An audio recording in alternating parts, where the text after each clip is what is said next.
Kapitulo 2 versikulo 38. Aral ng mga apostol ni Kristo. Dito po tayo sa karunungan, kaalaman, katotohanan. Nang bandang huli, nagpakita rin si Jesus sa 11 apostol niya habang kumakain ang mga ito.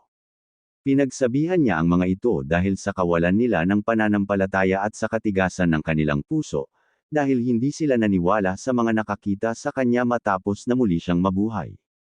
Pagkatapos, sinabi ni Jesus sa kanila, "Humayo kayo sa buong mundo at ipangaral ninyo ang magandang balita sa lahat ng tao.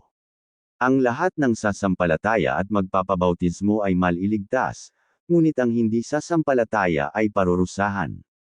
Marcos Kapitulo 16 versikulo 14 hanggang 16.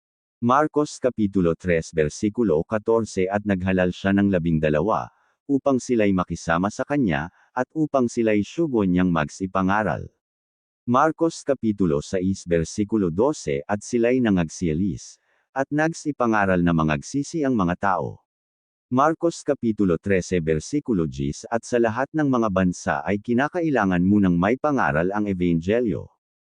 Hebreo Kapitulo 6 versikulo 10 Sapagkat ang Diyos ay hindi iliko upang limutin ang inyong gawa at ang paibig na inyong ipinakita sa kanyang pangalan, sa inyong paglilingkod sa mga banal, at hanggang ngayon nagsisipaglingkod kayo.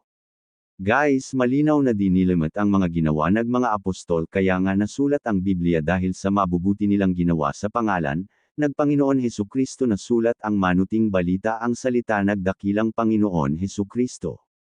Guys, kung tayo man ay gagawa din gawa nagturo at aral ng mga apostol ay may isang gantong palaw mula sa pinanggako nagdakilang Panginoon Hesukristo ang buhay na kapiling nag-ating Panginoon Hesukristo sa kanyang tahanan. Guys, kaya patuloy tayong makinig at mag-aral nagsalita ng Panginoon Hesukristo dahil dito di tayo madadaye basta nakabase sa aral ng mga apostol niya dahil sila ang kausap at inutusan nagdakilang Panginoon Hesukristo.